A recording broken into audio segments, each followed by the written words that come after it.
দুর্ঘটনার কবলে ভাঙড়ের বিধায়ক নওশাদ সিদ্দিকীর গাড়ি। আইএসএফ বিধায়কের গাড়িতে ধাক্কা লরির। তবে অক্ষত রয়েছেন নওশাদ। চালক অল্প চোট পেলেও সম্পূর্ণ সুস্থ ভাঙড়ের বিধায়ক।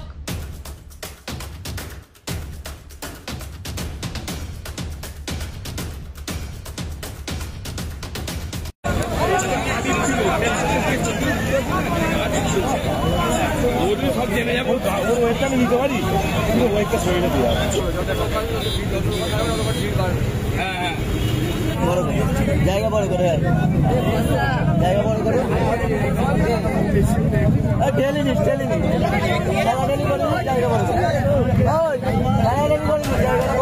শুক্রবার রাত 10:30 নাগাদ কলকাতা থেকে ফুরফুরায় তার নিজের বাড়িতেই যাচ্ছিলেন নওশাদ। ঠিক সেই সময় 16 নম্বর জাতীয় সড়কের অঙ্কুরহাটি মোড়ে আচমকাই একটি লরি তার গাড়ির সাইডে সজোরে ধাক্কা মারে। এরপর বিধায়কের গাড়ির ডান দিকের সামনের চাকা ফেটে যায়। চোট পায় বনেটেও। কোনো মতে চালক গাড়িটি নিয়ন্ত্রণ করে। তার দেহরক্ষীরা তড়িঘড়ি তাকে গাড়ি থেকে বের করে আনেন। দুর্ঘটনার খবর পেয়ে ছুটে আসেন ডোমজুর থানার পুলিশ।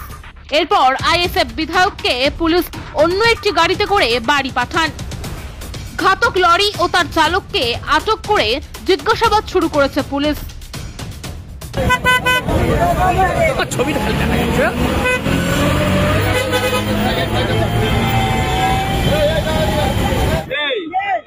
এখানে এই গাড়িটা দুটো সিগন্যাল ছিল, সিগন্যালই দাঁড়িয়েছিল। যে গাড়িটা চালাচ্ছিল লরি, আর জানি না ও কোনো নেশা করে আছে বলতে পারবো না। আমি যদি এখন ওকে ডেকে মুখ চেক করি আপনি কি একটা দুটোকে চাটানি দেবে, আমি তো সেটা করতে দেবো না। ও তো গাড়ি রেখে ভয়ে পালাচ্ছিল, ওকে ধরেও ফেলেছিল, ধরেছিল। আমি বলেছি গায়ে হাত দেবে না ড্রাইভারের, কেউ গায়ে হাত তো দেয়নি। ও হচ্ছে বাঁদিকে গাড়ির টার্ন নিচ্ছে, বাঁদিকে কি আছে না আছে দেখবে না। আমার তো 4 চাকা ছিল, এখানে যে 2 চাকা থাকতো এতক্ষণ স্পট ডেট হয়ে যেত মানুষ। তো এবার হচ্ছে কথা গাড়ি অ্যাক্সিডেন্ট করেছে, গাড়ি তো টায়ার উড়িয়ে দিয়েছে। মানে যদি ওটা রানিং এ হতো মারা যেত, যে একটা রানিং এ এসেছে ভাই, ও বাঁদিকে দেখেনি, বাঁদিকে দেখা উচিত অবশ্য, ডান দিক বাঁদিক দেখিয়ে গাড়ি চালানো দরকার। বড় গাড়ির পেছনে দেখা সম্ভব না, আমাদের ছোট গাড়ি আমরা গ্লাস দিয়ে পেছনে দেখি। আপনি কি বাড়ি ফিরছিলেন? অবশ্যই বাড়ি ফিরছিলেন। পেছনে কিছু পেছনে কোনো আমি ওটা বলতে পারবো না দাদা, আমি অসত্য পথ অবলম্বনের পক্ষে কোনোদিন নয়।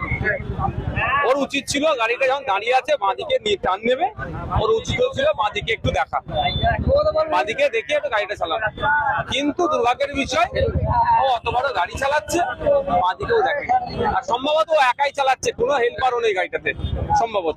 বড় ট্রাক ছিল, বড় ট্রাক, বড় লরি, ওর পাশে কোনো মনে হয় হেল্পারও ছিল না। ফলে বাঁদিক দেখতে পাচ্ছেন, কিন্তু উচিত তো বাঁদিক ডান দিক বাঁদিক দেখে চালানো। ডান দিক তো নিজে দেখে নেবে, বাঁদিকটা দেখে দেখবে। আমার জায়গায় যদি একটা বাইক থাকতো 4 চাকার জায়গায়, এতক্ষণ স্পটেড হয়ে, কারণ ওর হুঁশ নাই।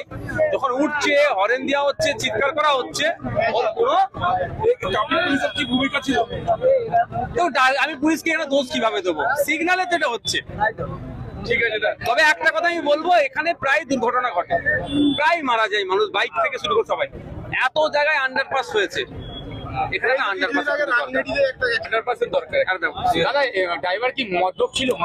আমি তাকে দেখে জিজ্ঞাসা করিনি, ডোমজুর থানার আইসি স্যারের সাথে কথা হলো মাত্র। আমি বললাম অন্তত ওকে আগে চেক করুন, ও আপনার মদ্যপান করে আছে নাকি। যদি মদ্যপান করে চালাই, যে ভাড়া দিয়ে যায় সেটা দেবে। আর কি বলবো, আমি কি ওর কাছ থেকে আমি ক্ষতিপূরণ চাইবো? গরিব মানুষও কিভাবে দেবে? আমার তো ক্ষতিপূরণ চাওয়ার পক্ষপাতী না, চাইবো না।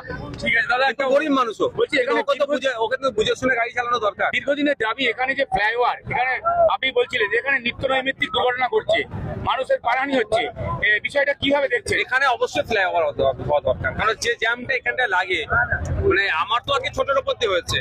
আমার জায়গায় 4 চাকার জায়গায় বাইক থাকলে এখন স্পট ডেট হতো। আর এই আশপাশটায় এই ধরনের অনেক দুর্ঘটনা ঘটেছে। ফ্লাইওভার খুবই দরকার, কারণ এখান থেকে হাওড়া জেলার ডোমজুর, মুন্সিরহাট, ইভেন আমাদের হুগলি জেলার যাওয়ার একটা পথ হচ্ছে এই দিকটা। বাইক নিয়ে প্রচুর মানুষ কলকাতা থেকে যাতায়াত করে।